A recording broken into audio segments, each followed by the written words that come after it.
Welcome to ఈ learning.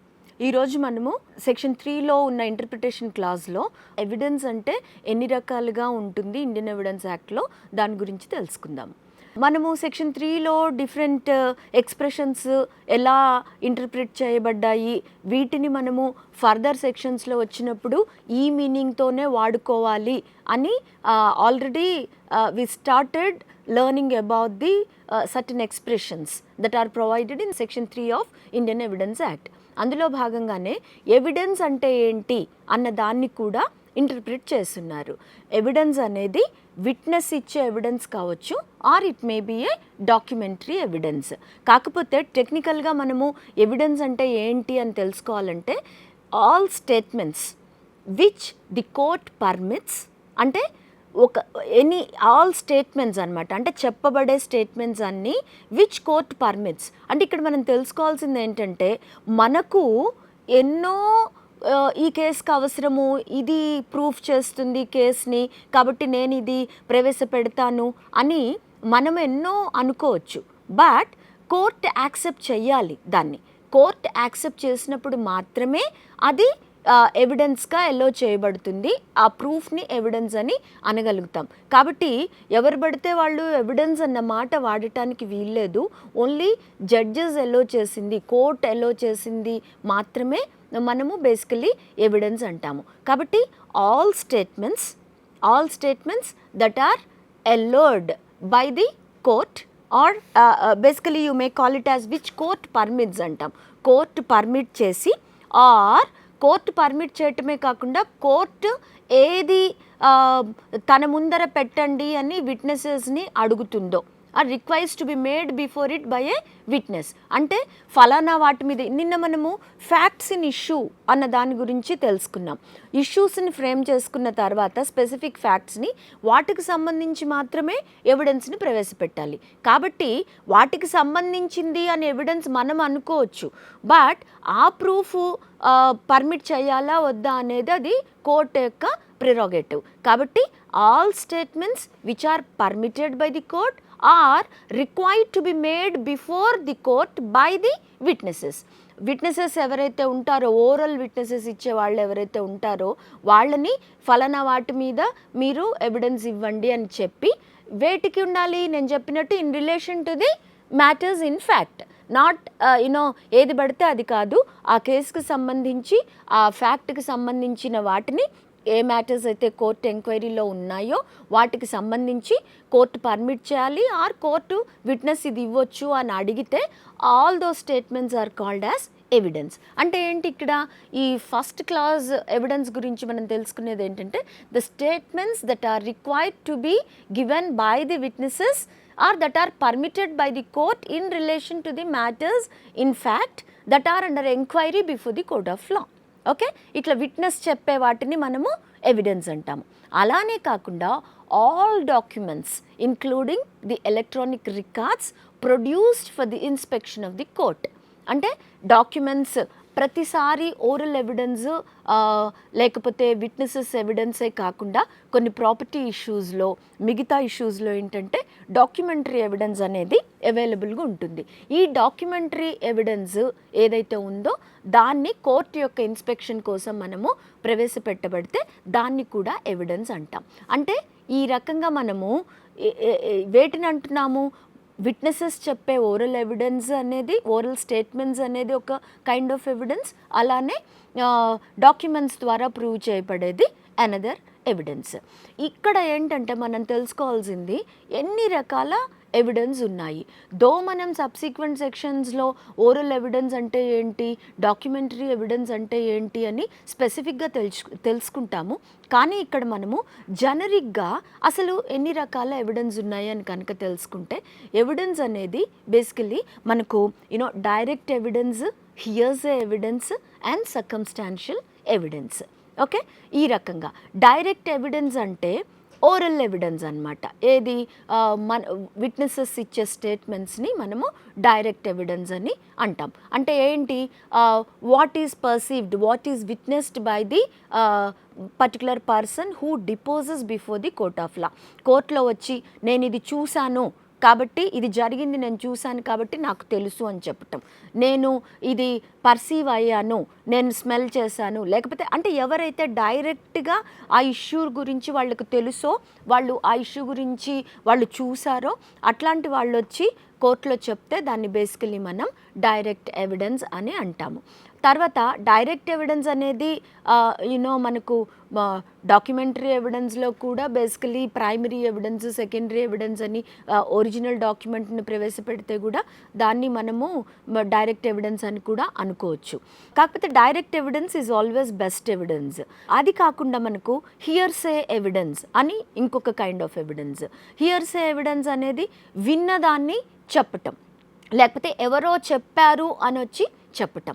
Hearsay evidence అనేది basically not admissible in law, but there are certain exceptions where in hearsay evidence is also allowed in court of law. Hearsay evidence అనేది normally not accepted. నేను మీకు examples చెప్తాను తీసుకొని. Circumstantial evidence అని third kind of evidence. Circumstantial evidence ఏంటంటే in the absence of direct evidence, direct evidence అవైలబుల్గా లేనప్పుడు అక్కడ జరిగిన ఇష్యూస్ని బట్టి, లేకపోతే అవైలబుల్ పరిస్థితులను బట్టి ఒక ఇన్ఫరెన్స్ని డ్రా చేయటం. అంటే ఇవన్నిటినీ చూడటం ద్వారా మనకు ఈ కంక్లూజన్కి రావచ్చు. దేని గురించి? జరిగిన ఇష్యూ గురించి. సే ఫర్ ఎగ్జాంపుల్, ఇప్పుడు మనము డైరెక్ట్ ఎవిడెన్స్కి, హియర్సే ఎవిడెన్స్కి, సర్కమ్స్టాన్షియల్ ఎవిడెన్స్కి డిఫరెన్స్ తెలుసుకోవడానికి ట్రై చేద్దాం ఒక ఇలిస్ట్రేషన్స్ తోటి. ఏంటి అని అంటే, A killed B. Okay, A killed B is the matter in issue. Then A stabbed B, C before C A stabbed B. అంటే సి ముందర చంపాడు కాబట్టి సి చూశాడు ఏ బిని చంపటాన్ని, కాబట్టి C will become direct witness, he will become direct evidence. Then B shouted that, oh, A is stabbing me, ఏ నన్ను పొడుస్తున్నాడు అని B అరిచాడండి. అరిచింది పక్కింట్లో ఉన్న D విన్నాడు. ఏ నన్ను చాకుతో పొడుస్తున్నాడు అని B అన్న మాటని పక్కింట్లో ఉన్న D విన్నాడు. అంటే ఏంటి? అదేమవుతుందంటే, though that may become relevant under the principle of res gestae, but for general understanding ఏంటంటే అది బేసికలీ హియర్సే అవుతుంది. అట్లా కాకుండా ఎవరైతే సి చూశాడో వెళ్ళి డీకి చెప్పాడు అనుకోండి, ఏ బిని పొడవటాన్ని నేను చూశాను అని సి వెళ్ళి డీతో చెప్తే అది కూడా హియర్సే ఎవిడెన్స్ అవుతుంది. ఓకే, దెన్ తర్వాత ఏం జరిగింది? ఏ పొడి చేసిన తర్వాత ఆ రక్తంతో ఉన్న చాకుతోటి ఇంట్లోంచి బయటికి ఉరుక్కుంటూ వెళ్ళిపోయాడు. ఓకే, దాన్ని ఈ చూశాడు, రోడ్డు మీద ఉన్నాడు ఈ చూసి ఇట్లా చాకుతో ఆయన బయటికి రక్తం మరకలతోటి బయటికి గబుక్కును ఉరుక్కుంటూ వెళ్ళిపోవటం ఈ చూశాడు. దెన్ తర్వాత ఈ చాకుని తీసుకొని వెళ్ళి ఇంట్లో దాన్ని ఆ బ్లడ్ స్టెయిన్స్ని కడుగుతూ ఉంటే ఎఫ్ వాళ్ళ పని మనిషి ఆ బ్లడ్ స్టెయిన్స్ని కడుగుతూ ఉండటం కూడా చూసింది. రైట్, అదే కాకుండా ఆ బ్లడ్ స్టెయిన్స్ ఉన్న క్లోత్స్ని కూడా ఆయన తీసి అక్కడ పడేయటం చూసింది వాళ్ళ పని మనిషి ఎఫ్. రైట్, తర్వాత జీ అన్న ఒక ఎక్స్పర్ట్ ఏం సర్టిఫికేట్ ఇచ్చాడంటే సబ్సిక్వెంట్ ఎంక్వైరీలో ఏ చాక్ అయితే ఏ నుంచి రికవర్ అయిందో, ఏ నైఫ్ అయితే ఏ నుంచి రికవర్ అయిందో ఆ నైఫ్ ద్వారా చేయబడ్డ ఇంజురీస్ తోటే బి చనిపోయాడు అని ఎక్స్పర్ట్ ఒక ఎవిడెన్స్ ఇచ్చాడు. ఇక్కడ మనము ఏదైతే ఈఎఫ్జి ఎవరు రోడ్డు మీద నిలబడి ఏ చాకుతో పారిపోవటం చూసిన ఆయన, తర్వాత చాకుని కడగటం, బ్లడ్ స్టెయిన్స్ ఉన్న బట్టల్ని తీసేసి ఉతకటం చూసిన పని మనిషి, ఈ ఎక్స్పర్ట్ ఏ చాకుతో అయితే ఏ పట్టుబడ్డాడో ఆ చాకుతోటే బీకి ఇంజురీస్ అయినాయని చెప్పే జీ ఎక్స్పర్ట్, ఈ ఈఎఫ్జి యొక్క ఎవిడెన్స్ని మనము సర్కమ్స్టాన్షియల్ ఎవిడెన్స్ అంటాము. అంటే ఒక మనిషి కత్తితో పారిపోవటం, బ్లడ్ స్టెయిన్ కత్తితో పారిపోవటం చూశాడు, కత్తితో పారిపోవటం చూశాడు అనేది అక్కడ జరిగిన ఒక సర్కమ్స్టాన్స్, అది చూసిన ఒక సర్కమ్స్టాన్స్.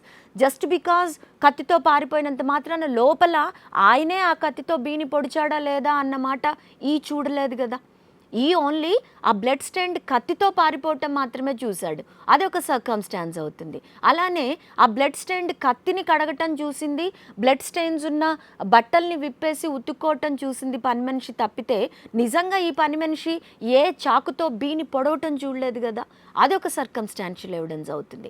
అలానే ఈ ఎక్స్పర్ట్ ఎవరైతే ఉన్నాడో ఈ కత్తితోటే బీకి ఇంజురీస్ అయినాయని చెప్పాడు, కానీ ఆ కత్తి ఏ ఉపయోగించాడు, ఆ కత్తితో ఏనే బీని పొడిచాడు అనేది మటుకు ఈ ఎక్స్పర్ట్ చూడలేదు కదా. ఆయన ఏమంటున్నాడు, ఈ కత్తితోటే ఇంజురీస్ జరిగినాయని చెప్తున్నాడు, కానీ ఆ ఇంజురీస్ ఏ చేశాడా లేదా అని ఎక్స్పర్ట్ కూడా చెప్పలేడు. కాబట్టి ఏమవుతాయి, ఇవన్నీ సర్కమ్స్టాన్షియల్ ఎవిడెన్స్ అవుతాయి. ఇవి ఎట్లా ఉండాలి అని అంటే, సర్కమ్స్టాన్షియల్ ఎవిడెన్స్ అనేది వీటన్నిటి ద్వారా ఓహో ఆ ఇంట్లో ఇంకెవరూ లేరు, ఏ కత్తితోటి పారిపోయాడు, కత్తే కాకుండా ఆ కత్తికి స్టెయిన్స్ కూడా ఉన్నాయి, స్టెయిన్స్ ఉన్న కత్తితోటి ఏ పారిపోయాడు కాబట్టి సబ్సిక్వెంట్గా ఇంట్లోకి వెళ్ళి చూస్తే బి ఏమో lying in the pool of blood and there was no other person who could be seen there, A పట్టుకొని పారిపోయాడు కాబట్టి we are coming to an inference. ఇదంతా చూడటం వల్ల మనం ఒక అర్థానికి వస్తున్నాం, ఒక కంక్లూషన్కి వస్తున్నాం. ఏంటి అని అంటే, ఎవరూ లేరు, ఏ చేతిలో కత్తి ఉంది, ఆ కత్తికి రక్తం ఉంది, ఏ దాన్ని పట్టుకొని పారిపోయాడు కాబట్టి బహుశా ఏ బీని పొడిచి ఉండవచ్చు అన్న ఒక కంక్లూషన్కి వస్తున్నాం మనం, రైట్? మనమేమి చూడలేదు వెళ్ళి. కాబట్టి ఇట్లా క్రియేట్ చేసే సర్కమ్స్టాన్సెస్ని బేసికలీ సర్కమ్స్టాన్షియల్ ఎవిడెన్స్ అంటాము. మరి ఈ సర్కమ్స్టాన్షియల్ ఎవిడెన్స్ అనేది కోర్టులో అడ్మిట్ అవుతుందా కాదా అని అంటే, డెఫినెట్గా సర్కమ్స్టాన్షియల్ ఎవిడెన్స్ని కూడా కోర్ట్స్ అడ్మిట్ చేస్తాయి. But there are certain characteristics or qualifications for the circumstantial evidence to be allowed in the court of law. ఎట్లా ఉండాలి అంటే, ఒకదానికొకటి సిరీస్ ఆఫ్ సర్కమ్స్టాన్సెస్ క్యుములేటివ్గా తీసుకుంటున్నప్పుడు, అంటే ఒకదాని తర్వాత ఒక జరిగిన దాన్ని, ఏది ఏ చాకుతో పారిపోయాడు, బ్లడ్ని కడిగేశాడు, ఇవన్నీ ఒకదాని తర్వాత ఒకటి అన్నీ కలిపి తీసుకుంటే, ఈ కలిపి తీసుకున్న సర్కమ్స్టాన్సెస్ అన్నీ ఫైనల్గా దేన్ని ప్రూవ్ చేయాలి, ఏ బీని కత్తితో పొడిచి చంపాడు, ఏ బీని కత్తితో పొడవటం వలన బీ చనిపోయాడు అన్నది ప్రూవ్ చేసే రకంగా ఉంటే మాత్రమే ఆ ఎవిడెన్స్ని కోర్ట్ ఎలో చేస్తుంది. అంటే ఎక్కడ చిన్న డౌట్ ఉన్నా సరే, అంటే beyond the reasonable doubt of the court, ఏ రకంగా డౌట్ లేకుండా ఈ సర్కమ్స్టాన్సెస్ అన్నిటినీ మనం కలిపి తీసుకొని ఒకదానికొకటి సంబంధం ఉండి వీటన్నిటినీ కలిపి తీసుకున్నప్పుడు అది అక్యూజ్డ్ యొక్క గిల్ట్ని ప్రూవ్ చేస్తుంది అన్న ఇన్ఫరెన్స్ వచ్చినప్పుడు మాత్రమే సర్కమ్స్టాన్షియల్ ఎవిడెన్స్ని మనము ఎలో చేస్తాము, కోర్ట్స్ వాటిని యాక్సెప్ట్ చేస్తాయి. యూజువల్లీ ఏంటంటే, క్రైమ్లో డైరెక్ట్ ఎవిడెన్స్ అనేది most of the times will not be available. Eye witnesses అనేవి, డైరెక్ట్ ఎవిడెన్స్ అనేది యూజువల్లీ క్రైమ్లో జరగదు. ఎందుకంటే క్రైమ్స్ ఆర్ డన్ క్లాండస్టైన్లీ, అది తెలియకుండా ఒక స్కీమ్ ప్రకారము జరుగుతుంది కాబట్టి యూజువల్లీ వాటికి మనకు డైరెక్ట్ ఎవిడెన్స్ దొరకదు. అట్లాంటప్పుడు క్రైమ్ని బేసికలీ సర్కమ్స్టాన్షియల్ ఎవిడెన్స్ తోటే ప్రూవ్ చేస్తారు. ఇప్పుడు నేను మీకు 2 డిసైడెడ్ కేసెస్ చెప్తాను. ఏంటి, ఎందులో సర్కమ్స్టాన్షియల్ ఎవిడెన్స్ని కోర్టు ఎలో చేసింది, ఎందులో కోర్ట్ ఎలో చేయలేదు అని. అనంత్ చింతామన్ లాగు అని, it's a case decided during the Privy Council times, but still it is considered to be the best judgement and which can actually evaluate a circumstantial evidence. అంటే వాటిని మనము ఈ కేసుని మనం చదవటం వలన ఓహో సర్కమ్స్టాన్షియల్ ఎవిడెన్స్ అంటే ఇది, ఈ రకంగా మనము ఎస్టాబ్లిష్ చేస్తే సర్కమ్స్టాన్షియల్ ఎవిడెన్స్ ద్వారా మనము ఒక వ్యక్తి యొక్క గిల్ట్ని ప్రూవ్ చేయొచ్చు అని మనం క్లియర్గా అర్థం చేసుకునే అవకాశం ఉంటుంది. కాబట్టి నేను మీకు ఈ కేసు గురించి చెప్పాలని అనుకుంటున్నాను. ఏం జరిగింది అని అంటే, ఈ అనంత్ చింతామన్ లాగు అన్న ఈయన basically he is a doctor. ఈయన ఒక లేడీకి, ఒక బాగా జమీందార్ లేడీ, బాగా డబ్బున్న సింగిల్ లేడీ అనమాట, ఆమెకి డాక్టర్గా, పర్సనల్ డాక్టర్గా ఉన్నాడు. పర్సనల్గా డాక్టర్ ఉండి ఒకరోజు ఏం చేశాడు, ఎప్పటి నుంచో ట్రీట్ చేస్తున్నాడు and she's alone, she's all alone except some friends, she didn't have any relative also, she survived with lots of property. Then ఏం జరిగింది అని అంటే, ఒకరోజు ఈయన బెటర్ ట్రీట్మెంట్ కోసం ఆమె చాలా క్రానిక్ డయాబెటిక్ పేషెంట్ ఆమె. కాబట్టి బెటర్ ట్రీట్మెంట్ కోసం నేను మిమ్మల్ని ముంబై తీసుకెళ్తాను అని ముంబై ట్రైన్‌లో ఇద్దరు కలిసి వెళ్తారండి. ట్రైన్‌లో వెళ్తున్నప్పుడు ఈవినింగ్ దాకా అంతా బాగానే ఉంది ఆమె. ఈయనేవో మెడిసిన్స్ కూడా ఇస్తాడు ట్రైన్‌లో. సడన్‌లీ మార్నింగ్ లేచి చూసేవరకల్లా అన్‌కాన్షియస్ స్టేట్‌లో ఉంటుందామె. అన్‌కాన్షియస్ స్టేట్‌లో ఉన్నప్పుడు అరే probably she is suffering with diabetic coma, అంటే డయాబెటీస్ అనేది ఎక్కువైపోయినప్పుడు కోమాలోకి వెళ్ళిపోతారు. అలా కోమాలోకి వెళ్ళిపోయింది అని తనే తీసుకువెళ్ళి హాస్పిటల్‌లో జాయిన్ చేస్తాడు. తనే హాస్పిటల్‌లో జాయిన్ చేసిన తర్వాత సబ్సిక్వెంట్‌గా ఏంటంటే ఆమె జాయిన్ చేసేసి ఆయన ఇంకా అక్కడ కనపడ్డనమాట. తర్వాత ఎప్పుడు కనపడ్డు. మరి డాక్టర్ దగ్గరికి తీసుకువెళ్ళి తనే ముంబై తీసుకువెళ్ళి ఆయన ఆ ప్రాబ్లం వచ్చినప్పుడు దగ్గరుండి మొత్తం సాల్వ్ చేయాలి కదా, చేయడు. ఆమెని హాస్పిటల్లో జాయిన్ చేసేసి ఆయన వెళ్ళిపోతాడు. వెళ్ళిపోయిన తర్వాత ఆమె ఆ రోజు ఈవినింగ్ ఏదో ట్రీట్మెంట్ ఇస్తారు. ఆ రోజు ఈవినింగ్ షీ డైజ్ అనమాట. చచ్చిపోయిన తర్వాత తనని అక్కడే హాస్పిటల్లోనే మార్చురీలో కొన్ని రోజులు ఉంచుతారు. ఎందుకంటే ఎవరు క్లెయిమ్ చేయరు.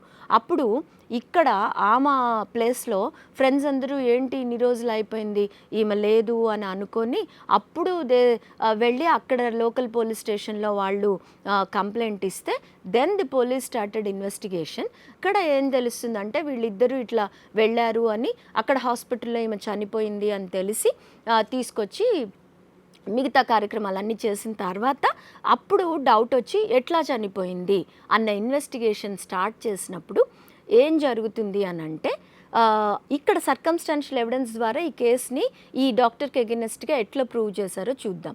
ఈ డాక్టర్ ఏం చేశాడు, ముంబై నుంచి వచ్చిన తర్వాత ఆయన డాక్యుమెంట్స్ అన్నిటినీ తన సిగ్నేచరు చేసుకొని ఈమె డబ్బుల్ని ఆయన ఎంబజిల్ చేస్తాడు.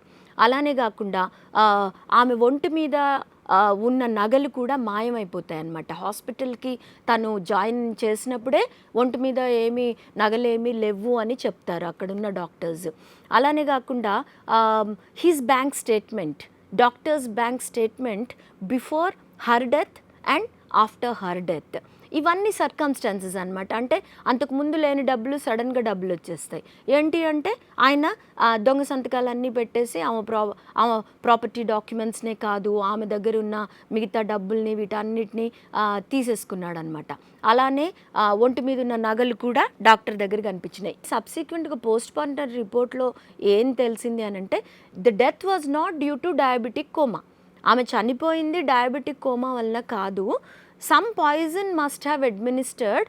బట్ తీసుకొచ్చి లేట్ అయ్యి ఆ పోస్ట్ మార్టం కండక్ట్ చేసి లేట్ అయ్యే వరకల్లా పాయిజన్ ట్రేసెస్ కూడా కరెక్ట్గా కనపడవు. కాబట్టి ఫస్ట్ సెషన్స్ కోర్ట్ ఏం చేసిందంటే ఎక్యూజ్డ్ని ఎక్విట్ చేసేస్తుంది. But when it was appealed ఏం జరుగుతుంది అని అంటే అక్కడ it is decided that diabetic coma వలన చనిపోలేదు అని తెలిసినప్పుడు definitely the cause of the death must be something else. ఏంటి అది అని కనుక ఇన్వెస్టిగేషన్ వీళ్ళు చేసినప్పుడు ఏంటి అని అంటే డెఫినెట్గా ఈ డాక్టర్ తన యొక్క ఆమెతో ఉన్న ఇంటిమసీని ఈయన ఒక్కడే తీసుకొని వెళ్ళాడు కాబట్టి something must have administered. And ఈ ముందర ఆమె చావుకు ముందర జరిగినవి వెనుక జరిగినవి డాక్టర్ యొక్క కాండక్ట్, అక్కడ ఆమెను వదిలేసి వెళ్ళిపోవటం, మిగతా ఫ్రెండ్స్కి ఎవరికి చెప్పకపోవటం, తర్వాత ఆమె ప్రాపర్టీస్ అంతా తీసుకోవటం, ఇవన్నీ చూస్తే ఏం తెలుస్తుందంటే డాక్టర్ డెఫినెట్లీ చంపాడు అన్న ఉద్దేశంతో డాక్టర్ని 302 కింద కన్విక్ట్ చేస్తారనమాట. అంటే చూసారా ఇప్పుడు దో డాక్టరే బీని డైరెక్ట్గా పాయిజన్ ఇచ్చి చంపాడు అన్న ఎవిడెన్స్ అక్కడ లేకపోయినా మిగతా సర్కమ్స్టాన్సెస్ని తీసుకొని అక్కడ డాక్టర్ హాస్పిటల్లో చెప్పిన దాన్ని బట్టి ఆయన ఎవరో, and it was proved that with the help of his friend, one of his doctor friends there in the hospital, he even gets manipulated with the post-mortem report also. He tries to get it manipulated. అవన్నీ post-mortem రిపోర్ట్ని manipulate చేయటము, ఆమె నగలు ఈయన దగ్గర ఉండటం, తర్వాత ఆమె ప్రాపర్టీని తీసుకోవటం, ఫ్రెండ్స్ ఎవ్వరికీ ఈ విషయం చెప్పకపోవటం, ఇవన్నీ సర్కమ్స్టాన్సెస్ అనమాట. ఒకటి తర్వాత ఒకటి ఈ సిరీస్ ఆఫ్ సర్కమ్స్టాన్సెస్ని మొత్తం కనుక కలిపి చూసుకుంటే ఏం కంక్లూజన్కి రావచ్చు, ఏ బీని చంపి ఉంటాడు డెఫినెట్గా చంపి ఉంటాడు అన్న ఒక కంక్లూజన్లో వెళ్తున్నప్పుడు ఏంటంటే benefit of doubt always should be given to the accused అండి. అంటే ఏంటి, బియాండ్ రీజనబుల్ డౌట్, ఏ రకమైన డౌట్ లేకుండా ఈ సర్కమ్స్టాన్సెస్ అన్నీ కనుక ప్రూవ్ అయినప్పుడు మాత్రమే అక్యూజ్డ్ని కన్విక్ట్ చేయాలి. ఇక్కడ కోర్ట్ ఏంటి, వీటన్నిటిని పట్టి court had come to a conclusion that డెఫినెట్గా ఈయన ఆయనని చంపాడు అనే ఒక నిర్ధారణకు వచ్చి కోర్టు పనిష్ చేస్తుంది. అట్లా సర్కమ్స్టాన్షియల్ ఎవిడెన్స్ అంటే అది, దానిని బట్టి పనిష్మెంట్స్ ఇవ్వచ్చు. అలానే కాకుండా ఇంకొక డెసిషన్లో ఫాదర్ బెనడిక్ట్ అని, ఈ కేసులో ఏమైందంటే ఈ ఫాదర్, ఒక church father, he is said to have some illicit contact with a lady, right. ఒక లేడీ తోటి ఈయనకు సంబంధం ఉంది అండ్ ఈయన ద్వారా ఆమెకి ఒక కొడుకు పుట్టాడు అండ్ ఆ కొడుకుని పట్టుకొని నేను అందరికీ చెప్తాను నీ గురించి అని ఆమె ఈయనని బ్లాక్మెయిల్ చేస్తూ ఉంటుంది. బ్లాక్మెయిల్ చేస్తూ ఉంటే ఆ బ్లాక్మెయిల్ నుంచి తప్పించుకోపోవటానికి ఒకరోజు ఈయన ఆమెని కొంచెము దూరంగా ఉన్న ప్రదేశానికి తీసుకుని వెళ్ళి అక్కడ చంపేశాడు, ఫాదర్ చంపేశాడు అనేది allegation. Okay, this is the case. ఇక్కడ ఇప్పుడు చూడండి, ఈ కేసులో సర్కమ్స్టాన్సెస్ అనేవి ఎట్లా ప్రూవ్ అవుతాయి, సర్కమ్స్టాన్షియల్ ఎవిడెన్స్ దాంతో. ఇక్కడ ఏంటి, ఫాదర్ ఆమెను తీసుకొని అక్కడికి ఇద్దరు కలిసి వెళ్ళటం చూసాము అని కొంతమంది చెప్పారు, కలిసి వెళ్ళటం చూశారు అని చెప్పారు, కానీ ఈయనే ఫాదరే ఆమెను చంపాడు అని చెప్పిన వాళ్ళు ఎవరూ లేరు, చంపుతుండగా చూసిన వాళ్ళు ఎవరూ లేరు. కానీ ఇద్దరు కలిసి వెళ్తూ ఆ ఈవినింగ్ ఇద్దరు కలిసి వెళ్తున్నప్పుడు మేము చూసాము అని చెప్పారు. చూసిన తర్వాత సబ్సిక్వెంట్గా ఏంటి, ఆమె న్యూడ్ బాడీ అనేది రోడ్డు మీద పడేసి కనిపించింది. ఆ ఈవినింగ్ అంటే ఇద్దరు కలిసి వెళ్ళటం ఒకళ్ళు చూశారు, వచ్చేటప్పుడు ఆయన ఆ కెసక్లో ఆ ఫాదర్స్ డ్రెస్లోనే ఆ ఫాదర్ కూడా మళ్ళీ వాపస్ రావటము చూసాము అని ఇంకొకళ్ళు చెప్పారు. అదే కాకుండా ఈ న్యూడ్ బాడీ ఏదైతే ఉందో అదొక బెడ్షీట్లో చుట్టబడి ఉంది, ఆ బెడ్షీట్కేమో ఒక ట్యాగ్ ఉంది, ఆ ట్యాగ్ ఏమో సేమ్ ధోబీస్ ట్యాగ్, ఎవరు ఫాదర్కి ఏ ధోబీ అయితే వర్క్ చేస్తాడో ఆ ధోబీ ట్యాగే ఆ బెడ్షీట్లోనే ఈమెను కప్పుంచారు. కాబట్టి అది డెఫినెట్గా ఈ ఫాదరే ఆమె వీళ్ళిద్దరికి ఇల్లీగల్ కాంటాక్ట్స్ ఉన్నాయి కాబట్టి ఆమెను తప్పించటానికి చంపేశాడు అనేది ఇది ఎవిడెన్స్ ఇక్కడ ఉంది. ఇప్పుడు ఈ సర్కమ్స్టాన్షియల్ ఎవిడెన్స్ని తీసుకోవటానికి సెషన్స్ కోర్ట్ ఏం చేస్తుంది అని అంటే, ఈ సర్కమ్స్టాన్సెస్ని ఎవరైతే ఇంటి పక్క వాళ్ళు అవును వాళ్ళిద్దరికీ ఉంది అని అంటుంటారు అన్న దాని మీద, ఇట్లాంటి వాటి మీద తీసుకొని మిగతా ఎవిడెన్స్ ఏది, ఆయనను వెళ్ళేటప్పుడు ఇద్దరు కలిసిపోవటం చూసాము, వచ్చేటప్పుడు రావటం చూసాము, సబ్సిక్వెంట్గా అమ్మాయి ఈయనకు సంబంధించిన బెడ్షీట్లోనే పడింది చూసాము, ఇవన్నీ చెప్పటం ద్వారా సెషన్స్ కోర్ట్ ఏం చేసిందంటే ఆయనకు పనిష్మెంట్ ఇస్తుంది. When it was appeal to high court ఏం జరిగిందనంటే, హైకోర్ట్ ఏమంటుంది అనంటే, ఈ సర్కమ్స్టాన్సెస్ అన్నీ ఏది, ఈ ఇద్దరు కలిసిపోవటం చూశారు, ఓకే, కలిసిపోవటము చూశారు, కానీ యాక్చువల్గా ఆ అఫెన్స్ జరిగినప్పుడు ఎవరు చూడలేదు, నెంబర్ 1. అది కాక ఈయన వచ్చేటప్పుడు ఆ ఈవినింగ్ టైము అంత చీకటి టైంలో ఎవరో ఎప్పుడో ఒకప్పుడు చూసిన ఆయన మళ్ళీ ఇప్పుడు చూసి అవును ఫాదరే అని చెప్పటం అనేది, ఐడెంటిఫికేషన్ పెరేడ్ కూడా పెట్టలేదు కాబట్టి ఎప్పుడో కొన్నేళ్ల క్రితం చూశాను మళ్ళీ ఇప్పుడు చూసి నేను గుర్తుపట్టాను అని చెప్తే అప్పుడు అది డౌట్ఫుల్, అది ఫాదర్నే చూసాడా ఇంకెవరినో చూసి ఫాదర్ అని చెప్తున్నాడా, అదొకటి.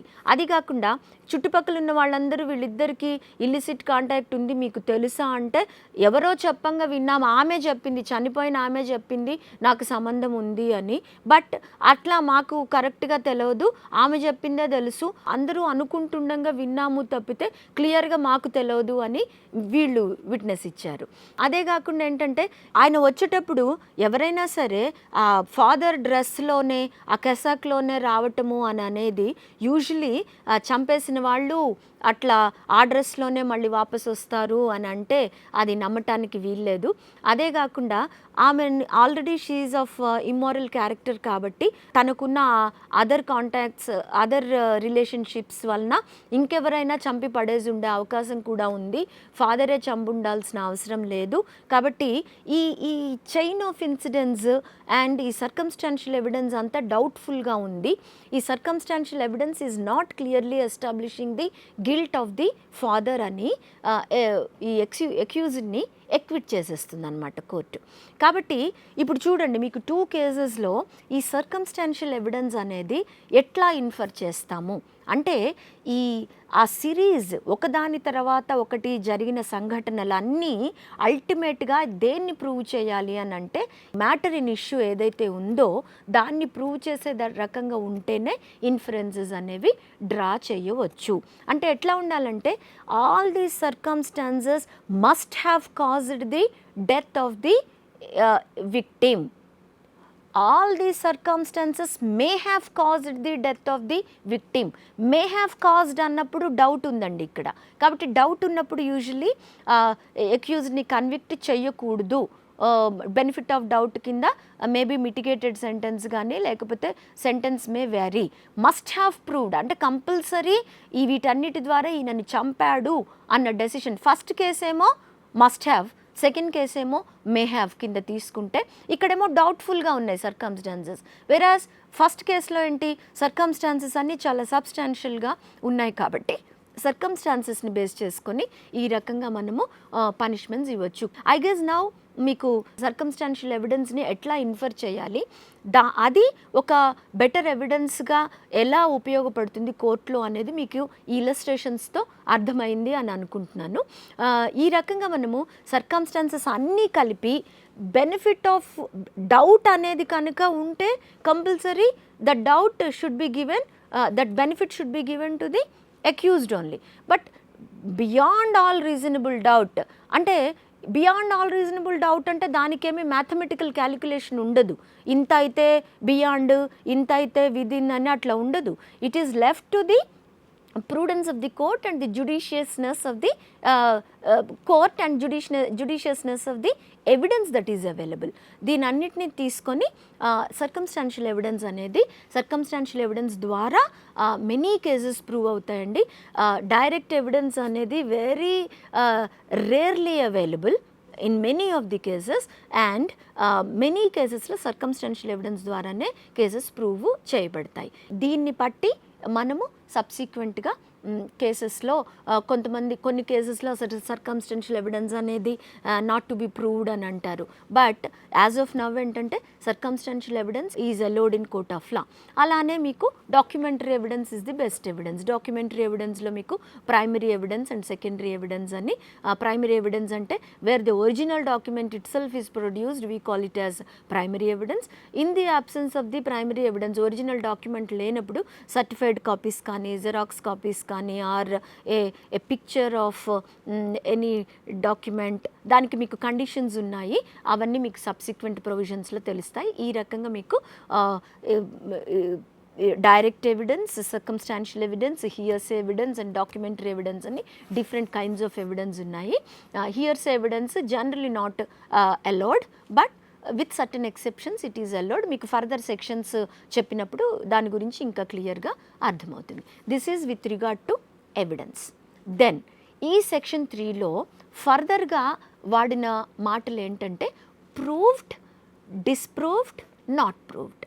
ఈ మాటలు మీకు you very often come across these words in the provisions of evidence act and in appreciation of evidence also. Proved అన్న మాట, ప్రూవ్డ్ అని వస్తే ఏంటి, ప్రూవ్డ్ అంటే అసలు అర్థం ఏంటి అని అంటే, ఇది మనం ప్రూవ్డ్ అని దేని గురించి మాట్లాడుకుంటున్నాం, ఫ్యాక్ట్ గురించి మాట్లాడుకుంటున్నాం. ఫ్యాక్ట్ ఇన్ ఇష్యూ, ఆ ఫ్యాక్ట్ అనేది ప్రూవ్ అయిందా కాలేదా. ప్రూవ్డ్ అంటే ఏంటంటే fact is set to be proved. ఒక ఫ్యాక్ట్ మనము ప్రూవ్ అయింది అని చెప్తాం ఎప్పుడు, దానికి సంబంధించిన మ్యాటర్స్ అన్నీ కోర్టు ముందర ఉండి కోర్టు బిలీవ్ చేస్తుంది ఏమని, ఆ ఫ్యాక్ట్ ఎగ్జిస్ట్ అయింది, ఆ ఫ్యాక్ట్ జరిగింది అని కోర్టు బిలీవ్ చేస్తుంది. దేని సహాయంతో కోర్టు బిలీవ్ చేస్తుంది, with the matters that are after considering the matters before it. అంటే కోర్టు ముందర ఉన్న మిగతా ప్రూఫ్ని బట్టి కోర్ట్ ఏం బిలీవ్ చేస్తుంది అని అంటే, ఇగో ఏదైతే ఫ్యాక్ట్ జరిగిందో, అంటే ఏ కిల్డ్ బి అనేది ఫ్యాక్ట్ అనుకోండి, A killed B is the allegation అనుకోండి, ఏ బిని చంపాడు, ఎస్ ఏ బిని చంపిన మాట వాస్తవం, it exist, the fact exist అని కోర్టు నమ్ముతుంది. అలానే కాకుండా ఆ ఫ్యాక్ట్ అనేది జరిగి ఉండే అవకాశము చాలా ఎక్కువగా ఉంది అని కామన్ సెన్స్ ఉన్న ఎవరైనా నమ్మే అవకాశం ఉంది. Ordinary Prudence, A man of ordinary Prudence అంటే ఎక్స్ట్రాడినరీ ప్రూడెన్స్, లా మొత్తం చదువుకొని ఈ ప్రొవిజన్స్ అన్నీ తెలిసి ఉండాల్సిన అవసరం లేదు.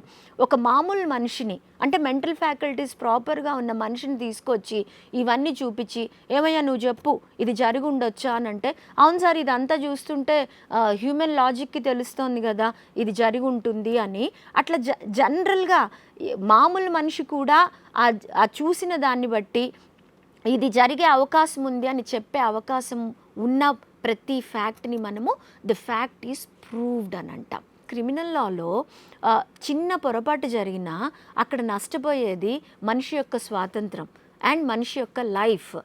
పోయిన లైఫ్ని తీసుకురాలేము, పోయిన లిబర్టీ టైంని మనము తీసుకురాలేము. కాబట్టి క్రిమినల్ లాలో చాలా కేర్ఫుల్గా ఉండాలి in appreciation of evidence and in proving the guilt and in sentencing and accused అని చెప్తారు. కాబట్టి ఒక ఈ ఫ్యాక్ట్ ప్రూవ్ అయింది అని ఎప్పుడు అని అంటామంటే, ఏ బిని చంపాడా లేదా, ఏ బిని చంపాడు with the available evidence court నమ్ముతుంది.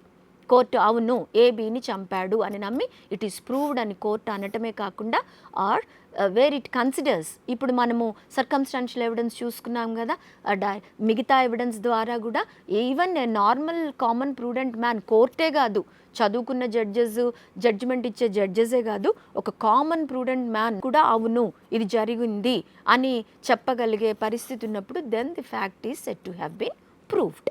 Okay, then disproved. ప్రూవ్డ్ అన్నమాట ఇప్పుడు చెప్పుకున్నాం మనం. డిస్ప్రూవ్డ్ అంటే ఏంటి అని అంటే, దీనికి రివర్స్ అండి, దీనికి కన్వర్స్ ఏంటది, with the all the material available, తన దగ్గర ఉన్న మ్యాటర్స్ అన్నిటినీ చూసిన తర్వాత కోర్టు ఈ ఫ్యాక్ట్ ఎగ్జిస్ట్ అవ్వలేదు, ఏదైతే చెప్తున్నారో అది జరగలేదు, అంటే ఏ కిల్డ్ బి అంటే ఏ బిని చంపలేదు, బి ఏ ద్వారా చంపబడలేదు, the reason or the cause must be some other thing but it is definitely not A who killed B అని ఏదైతే జరిగింది ఫ్యాక్ట్ అని చెప్తున్నారో అది జరగలేదు అని కోర్టు నమ్ముతుందన్నమాట.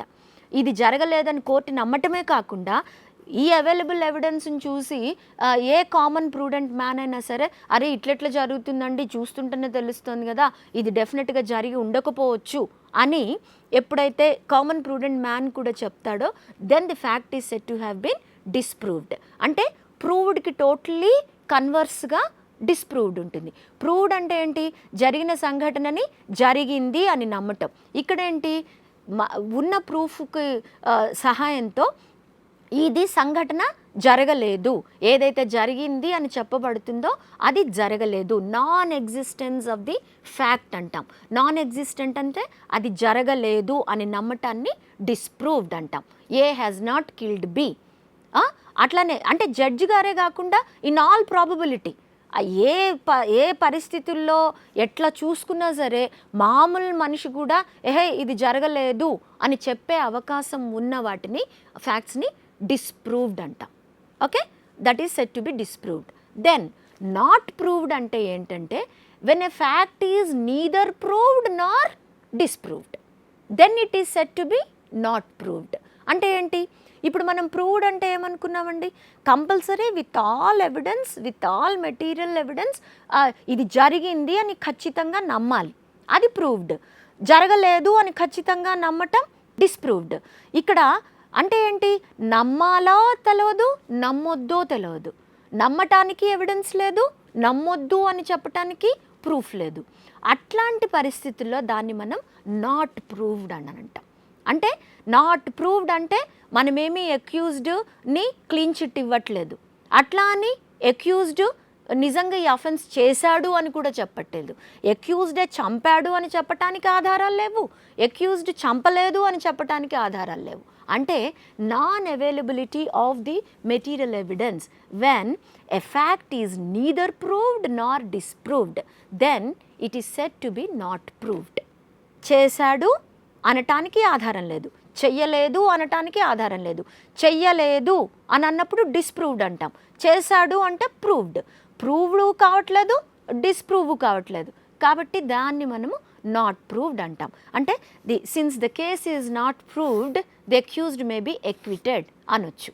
అంటే material evidence is not sufficient to say either it is proved or disproved. దాన్ని నాట్ ప్రూవ్డ్ అంటాం. డిస్ప్రూవ్డ్కి నాట్ ప్రూవ్డ్కి చాలా కన్ఫ్యూజన్ ఉంటుంది.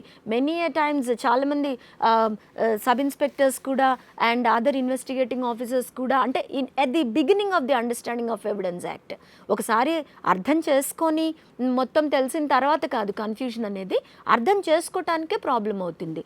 డిస్ప్రూవ్డ్కి నాట్ ప్రూవ్డ్కి ఏంటి తేడా అంటే అది మనం జనరల్ ఇంగ్లీష్లో అర్థం చేసుకోకూడదు. Technically in the light of evidence act ఎట్లా అర్థం చేసుకోవాలంటే డిస్ప్రూవ్డ్ అంటే అది జరగలేదు అని ఖచ్చితంగా ప్రూవ్ చేయబడ్డది. నాట్ ప్రూవ్డ్ అంటే జరిగిందా తెలవట్లేదు, జరగలేదా తెలవట్లేదు. అట్లాంటి అంబిగ్యూయస్ సిచ్యువేషన్లో దాన్ని మనం నాట్ ప్రూవ్డ్ అంటాం. Okay, this is with regard to proved, disproved and not proved. Then మీకు సేమ్ ఇంటర్ప్రిటేషన్ క్లాజ్లో ఇండియా అంటే ఏంటి అనే ఎక్స్ప్లెనేషన్ ఉంటుంది. యాజ్ యూ ఆల్ నో, ఇంతకు ముందు కూడా చెప్పుకున్నాం, ఇండియా అంటే excluding state of Jammu and Kashmir, India means the whole territory of India. ఇదంతా మీకు ఇంతకుముందు సెక్షన్ 1 స్కోప్ అండ్ ఎక్స్టెంట్లోనే చెప్పేశాం. Interpretation clause is very important. ఇందులో మనకు ఫర్దర్గా ఈ ఫర్దర్ 167 సెక్షన్స్ ఇండియన్ ఎవిడెన్స్ యాక్ట్లో 167 సెక్షన్స్ ఉన్నాయి కదా, ఆ ఫర్దర్ సెక్షన్స్లో ఈ వర్డ్స్ కనుక వచ్చినప్పుడు వాటిని మనం ఏ రకంగా అర్థం చేసుకోవాలి అనటానికి ఇంటర్ప్రిటేషన్ క్లాజ్లో ఏ రకంగా అయితే వాటికి అర్థం ఇచ్చారో ఆ రకంగానే ఇవి ఎక్కడొచ్చినా అర్థం చేసుకోవాలి అని మనము వేటిని గురించి తెలుసుకున్నాం. ఫ్యాక్ట్ అంటే ఏంటి, ఫ్యాక్ట్ ఇన్ ఇష్యూ అంటే ఏంటి, దెన్ ఎవిడెన్స్ అంటే ఏంటి, కోర్ట్ అంటే ఏంటి, ప్రూవ్డ్, డిస్ప్రూవ్డ్, నాట్ ప్రూవ్డ్ అంటే ఏంటి, ఇట్లా డిఫరెంట్ ఎక్స్ప్రెషన్స్ గురించి తెలుసుకున్నాం.